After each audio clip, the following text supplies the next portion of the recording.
Hundreds of cannon on both sides shook the ground. It was our guns hitting a concentrated spot in their center, near a woodlot on the ridge. And their guns struck back quickly. We knew it would only last a certain while.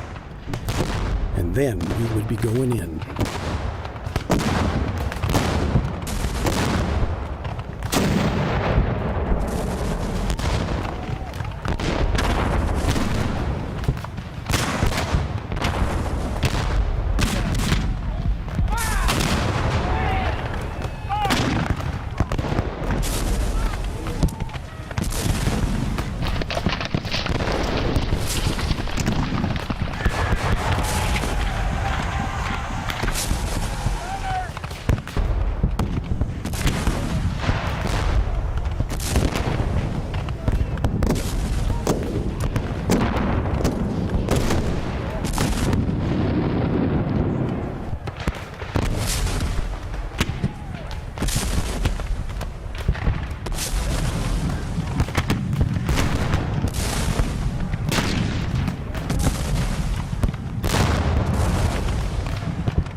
The guns did slacken, and we formed companies on the colors and aligned. It was then near the 2 o'clock. Heath's division, he being wounded, was commanded by Pettigrew, and effectives formed on the brow of a hill, and we witnessed some of Pickett's men forming to our right. We had support to our rear, a small portion of Pender's division, altogether maybe 10 or 12,000 men. This was the only time in my service I witnessed something as inspiring as what must have been the days of Napoleon's martial prowess. There was a strange hush, as many seemed awed by the grandeur.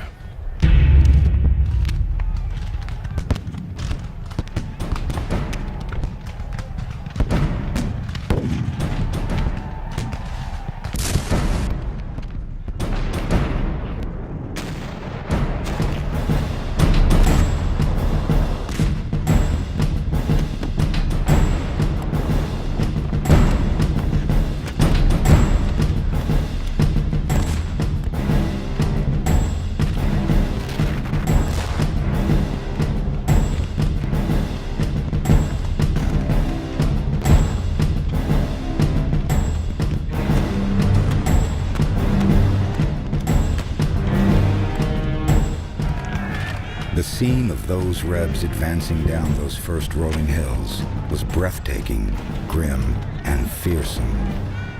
Bayonet tips glistened in the sun. The heat increased. Men pulled from their canteens and artillery went to work. Many color bearers of our regiments themselves watched and admired the Johnny Reb flag bearers who bravely held their banners, but would soon be cut to shreds.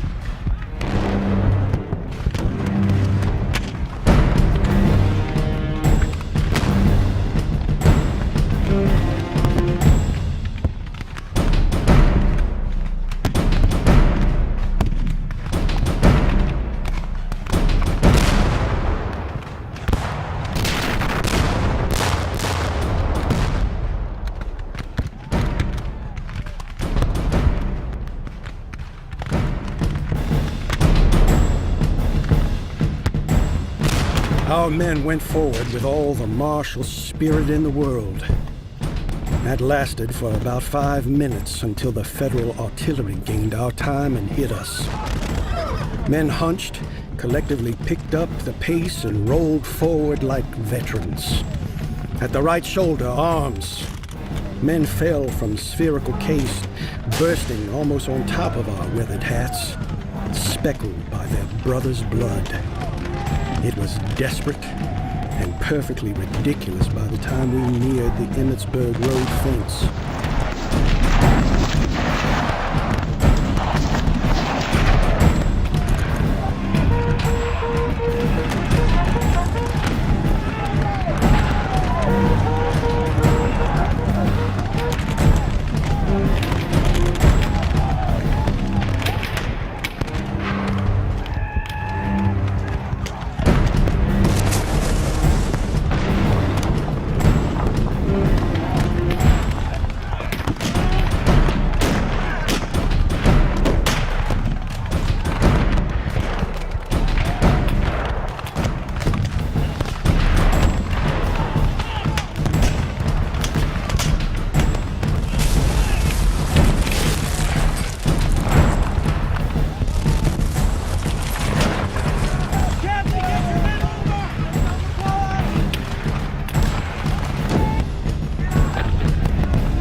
The Rebs' advance came through the pike fence and right up to our slight works and artillery. Our guns would fire double canister into them. Often a lingering pink mist would hang in the air. Sometimes portions of bodies hurtled through the ranks. It was bloody work that I could never forget.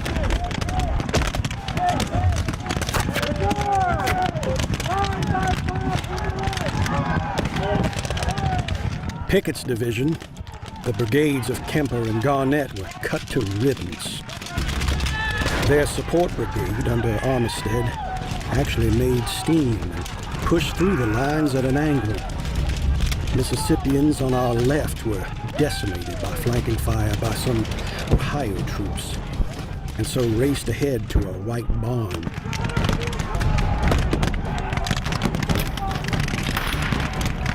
This attack is played out, sir. Should we make our way back to the lines?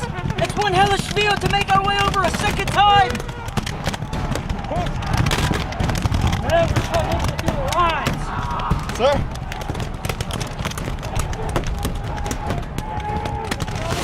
What do we do now, sir? Yay! Yay! We want to, but yours won't let us! Wait on your arm! Wait on your arm!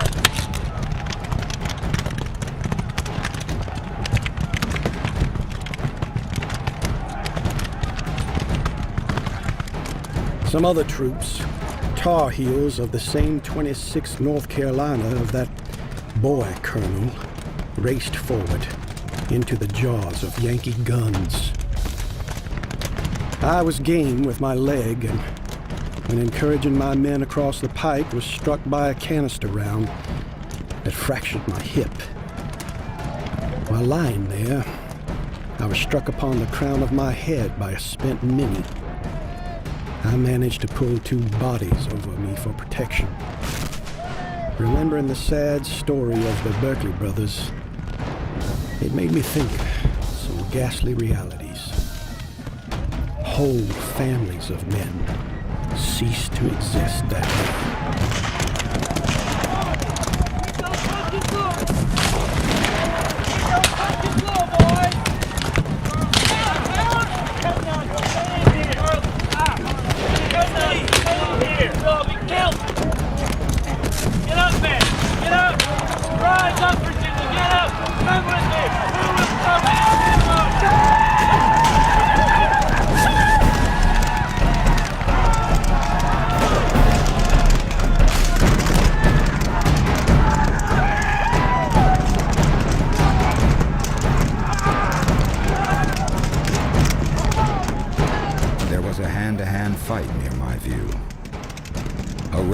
Flaunted his rag in the face of Corporal DeCastro of Massachusetts, and the lad, with his guard, went after the Johnny's flag of the 19th Virginia.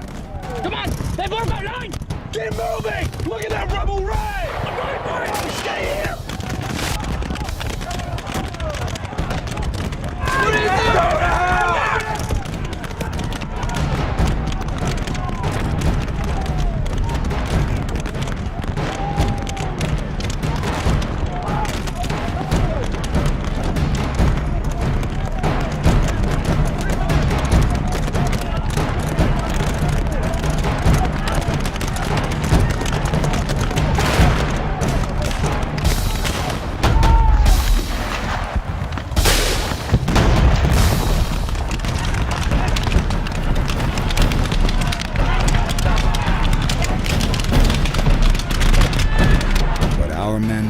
In our deadly little lead pills, sometimes having 2 or 3 muskets per man, and yet they still came on.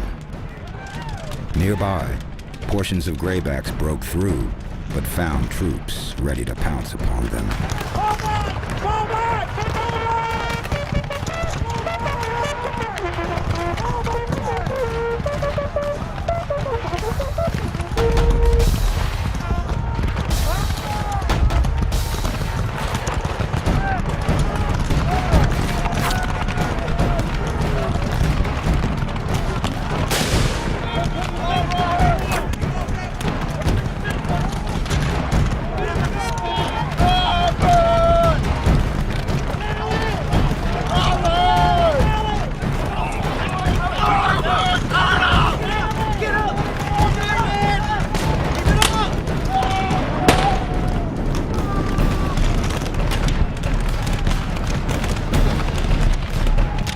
While this last of the assaults took place, I felt a type of pain in my arm, much alike to a hornet sting. and I realized I'd been shot. And I think it came from our rear by one of our own men's overshot.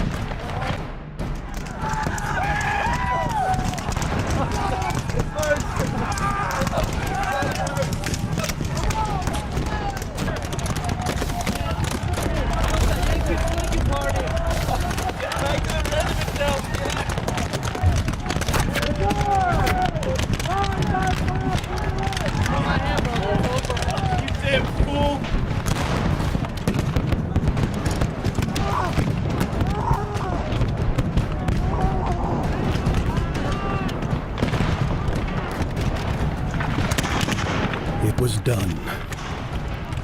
The attack and our army met with absolute catastrophe. Pickett's division and Pettigrew's command was slaughtered. I was taken off the field by a detail of New Jersey soldiers.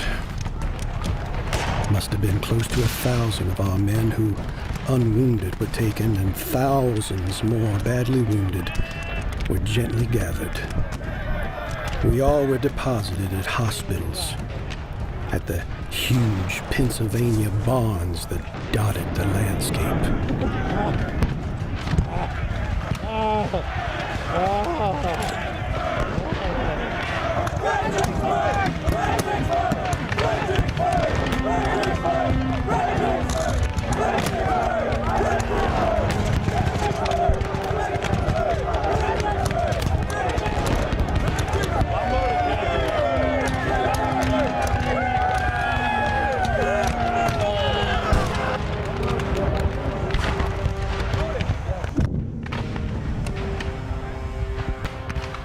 The field was a twisted mass of men and melees.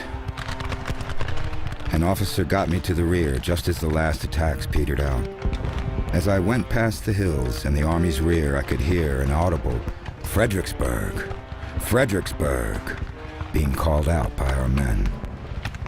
It was Fredericksburg in reverse, and the Army of the Potomac and President Lincoln had the victory.